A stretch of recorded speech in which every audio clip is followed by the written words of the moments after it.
আজ যে প্রশ্নটি সবচেয়ে বড়, কৃত্রিম বুদ্ধিমত্তা কি ভবিষ্যতে রাষ্ট্রীয় নিরাপত্তা সিদ্ধান্তে প্রধান ভূমিকা নেবে, নাকি এটি শুধু কৌশলগত বিশ্লেষণে একটি হাতিয়ার হয়ে থাকবে?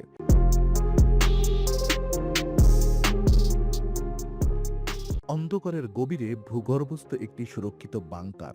বাইরের দুনিয়ায় সবকিছু স্বাভাবিক, কিন্তু গোপনে চলছিল এমন এক নজরদারি অপারেশন যা ইতিহাসে প্রথমবার কৃত্রিম বুদ্ধিমত্তা, স্যাটেলাইট গোয়েন্দা নজরদারি এবং দূরনিয়ন্ত্রিত আঘাত প্রযুক্তির সমন্বয়ে এক অভূতপূর্ব কৌশলগত অধ্যায়ের জন্ম দিতে পারে, এমনটাই দাবি করছেন বিভিন্ন গোপন সূত্র, বিশ্লেষক এবং আন্তর্জাতিক নিরাপত্তা মহল।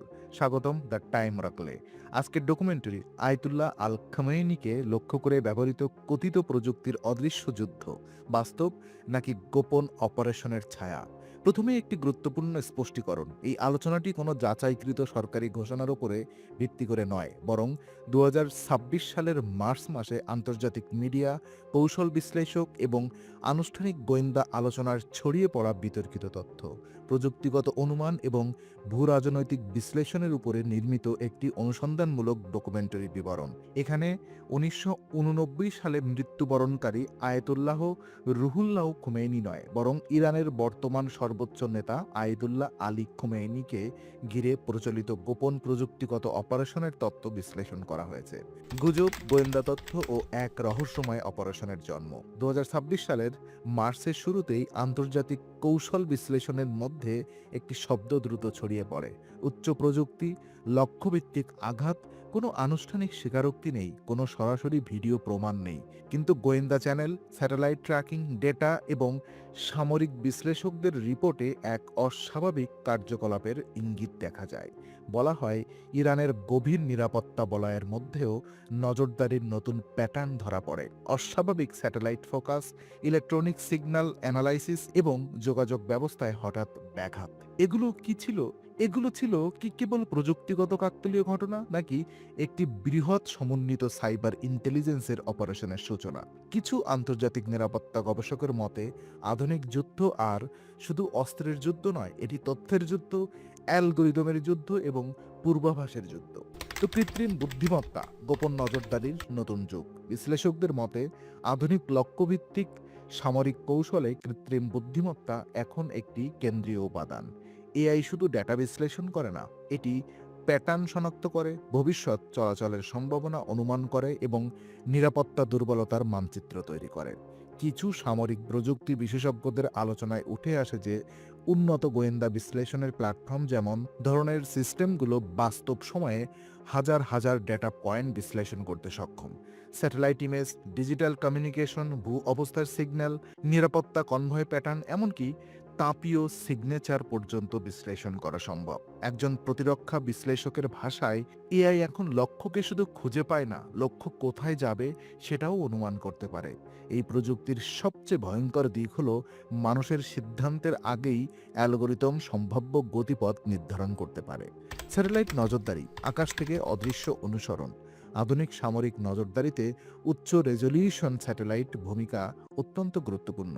একটি সুরক্ষিত বাংকার, ভূগর্ভস্থ স্থাপনা বা সীমিত যোগাযোগ ব্যবস্থা, সবকিছুই এখন তাপীয় সিগন্যাল, মাইক্রো মুভমেন্ট এবং সিগন্যাল ইন্টেলিজেন্সের মাধ্যমে ট্র্যাক করা হয়। বিশ্লেষণ অনুযায়ী উন্নত আইএসআর অর্থাৎ ইন্টেলিজেন্সি সার্ভুলেন্স এবং রিজোনেন্সেস সিস্টেম এমনভাবে কাজ করে যাতে লক্ষ্যবস্তু সরাসরি দৃশ্যমান না হলেও তার কার্যকলাপের ধরন শনাক্ত করা যায়। অর্থাৎ কে কোথায় যাচ্ছে, কতক্ষণ থাকছে, কোন নিরাপত্তা স্তর ব্যবহার করছে, সবকিছু একটি ডেটা গ্রিডে পরিণত হয়। এই ধরনের প্রযুক্তি সাধারণত রাষ্ট্রীয় পর্যায়ের সামরিক সক্ষমতার অংশ, যা প্রধানত উন্নত প্রযুক্তির সম্পন্ন দেশগুলোর কাছেই আছে। তো সাইবার যুদ্ধ নীরব কিন্তু বিধ্বংসী। আধুনিক যুদ্ধক্ষেত্রে বোমা পড়ার আগেই শুরু হয় সাইবার আক্রমণ। এটি দৃশ্যমান নয়, কিন্তু প্রভাব মারাত্মক। সাইবার অপারেশন সাধারণত 3 ধাপে পরিচালিত হয়: যোগাযোগ ব্যবস্থা ব্যাহত করা, প্রতিরক্ষা সমন্বয় ধীর করা, নিরাপত্তা প্রতিক্রিয়া বিলম্বিত করা। বিশেষজ্ঞদের মতে, যদি কোনো উচ্চ প্রোফাইল লক্ষ্যবস্তুকে আঘাত করতে হয়, তবে প্রথম ধাপই হয় ডিজিটাল ব্লাইন্ডিং, অর্থাৎ প্রতিরক্ষা ব্যবস্থা যেন সঠিক তথ্য না পায়। এই কৌশলকে অনেক বিশ্লেষক ডিজিটাল সাইলেন্স স্ট্র্যাটেজি বলে উল্লেখ করেন। ওদিকে দূর নিয়ন্ত্রিত ড্রোন বা প্রিসিশন স্ট্রাইক প্রযুক্তি। গত এক দশকে যুদ্ধ প্রযুক্তির সবচেয়ে দ্রুত উন্নত অংশ হলো ড্রোন প্রযুক্তি। কিন্তু এখানে সাধারণ ড্রোন নয়, এআই সহায়ক দূরনিয়ন্ত্রিত প্রিসিশন ড্রোন। এগুলো দীর্ঘ দূরত্ব অতিক্রম করতে পারে, রাডার এড়িয়ে যেতে পারে, নির্দিষ্ট লক্ষ্য শনাক্ত করতে পারে, মানব নিয়ন্ত্রণ ছাড়াও অ্যালগরিদমিক নির্দেশনা অনুসরণ করতে পারে। কিছু সামরিক বিশ্লেষক মনে করেন ভবিষ্যতের লক্ষ্যভিত্তিক অপারেশনগুলোতে মানব পাইলটের প্রয়োজন কমে যাবে, কারণ এআই নিজেই টার্গেটিং সিদ্ধান্তে সহায়তা করতে পারে। বাংকার বাস্টার প্রযুক্তির তত্ত্ব। একটি গুরুত্বপূর্ণ আলোচ্য বিষয় হলো বাংকার বাস্টার অস্ত্র প্রযুক্তি, যা গভীর ভূগর্ভস্থ সুরক্ষিত স্থাপনা লক্ষ্য করে তৈরি। এই প্রযুক্তির মূল বৈশিষ্ট্য উচ্চ ভেদন ক্ষমতা, নির্দিষ্ট কোণ নির্ধারণ, ভূগর্ভস্থ কাঠামোর মানচিত্র বিশ্লেষণ, লক্ষ্যভিত্তিক বিস্ফোরণ। যদি কোনো লক্ষ্য ভূগর্ভস্থ নিরাপত্তা বলয়ে অবস্থান করে তাহলে প্রচলিত অস্ত্র কার্যকর হয় না, সেখানে প্রয়োজন হয় গভীর প্রবেশ ক্ষমতা সম্পন্ন বিশেষ অস্ত্র। তো ভূরাজনীতি, যুক্তরাষ্ট্র ইসরায়েলের কৌশলগত প্রেক্ষাপট কি? মধ্যপ্রাচ্যের ভূরাজনীতিতে যুক্তরাষ্ট্র ও ইসরায়েল দীর্ঘদিন ধরে প্রযুক্তি নির্ভর নিরাপত্তা কৌশলের জন্য পরিচিত। বিশেষ করে গোয়েন্দা প্রযুক্তি, সাইবার অপারেশন এবং লক্ষ্যভিত্তিক সামরিক বিশ্লেষণ তাদের সক্ষমতায় আন্তর্জাতিক পর্যায়ে আলোচিত। তবে কোনো গোপন অভিযানের ক্ষেত্রে সরাসরি স্বীকারোক্তি সাধারণত দেওয়া হয় না, কারণ কূটনৈতিক উত্তেজনা, আন্তর্জাতিক আইন, আঞ্চলিক নিরাপত্তা ভারসাম্য এসব বিষয় অত্যন্ত সংবেদনশীল। ওদিকে তথ্যযুদ্ধ এবং মিডিয়া ন্যারেটিভ। আজকের যুগে একটি ঘটনার সত্যতা নির্ধারণের আগেই সেটি সোশ্যাল মিডিয়া, অনানুষ্ঠানিক রিপোর্ট, বিশ্লেষণমূলক ব্লগ এবং ভূ রাজনৈতিক চ্যানেল সব মিলিয়ে তৈরি হয় এক জটিল তথ্যজাল। কিছু রিপোর্টে বলা হয় এটি এআই সহায়ক অপারেশন, কিছু বিশ্লেষণ বলেন এটি অতিরঞ্জিত তথ্যযুক্ত, আবার কেউ কেউ দাবি করেন এটি ভবিষ্যৎ যুদ্ধ প্রযুক্তির পরীক্ষামূলক ধাপ। কিন্তু নিশ্চিত তথ্যের অভাবই রহস্য প্রযুক্তিগত বাস্তবতা বনাম ষড়যন্ত্র তত্ত্ব। একটি গুরুত্বপূর্ণ প্রশ্ন, এই ধরনের উচ্চ প্রযুক্তি অপারেশন আদৌ বাস্তবসম্মত কি? প্রযুক্তিগতভাবে উত্তর হ্যাঁ, আংশিকভাবে সম্ভব, কিন্তু বাস্তব প্রয়োগের ক্ষেত্রে প্রয়োজন বহু স্তর গোয়েন্দা সমন্বয়, স্যাটেলাইট অ্যাক্সেস, সাইবার ক্ষমতা, প্রিসিশন স্ট্রাইক প্রযুক্তি, রাজনৈতিক অনুমোদন। এই পাঁচটি উপাদান ছাড়া এমন অপারেশন প্রায় অসম্ভব। তো ভবিষ্যৎ যুদ্ধের ভয়ঙ্কর পূর্বাভাস। যদি এই সমস্ত প্রযুক্তিগত আলোচনা, গোয়েন্দা বিশ্লেষণ এবং তথ্যযুদ্ধের ন্যারেটিভ একসাথে বিবেচনা করা হয়, তবে একটি বিষয় স্পষ্ট: বিশ্ব এখন এক নতুন যুদ্ধ যুগে প্রবেশ করছে। এটি আর কেবল অস্ত্রের যুদ্ধ নয়, এটি ডেটার যুদ্ধ, এটি অ্যালগরিদমের যুদ্ধ, এটি অদৃশ্য নজরদারির যুদ্ধ।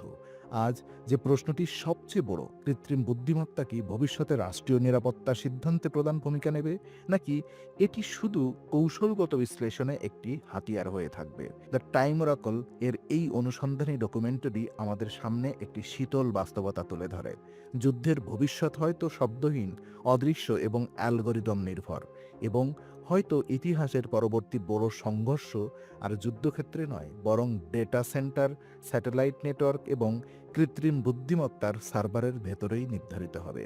কারণ আধুনিক যুগে সবচেয়ে ভয়ঙ্কর অস্ত্র হয়তো মিসাইল নয়, বরং সেই অদৃশ্য কোড যা নিঃশব্দে লক্ষ্য নির্ধারণ করে, নজরদারি করে এবং ইতিহাসের গতিপথ বদলে দিতে পারে। এটাই ছিল আজকের রহস্যকরা প্রযুক্তিগত অনুসন্ধান। আপনি দেখছিলেন দ্য টাইম অরাকল।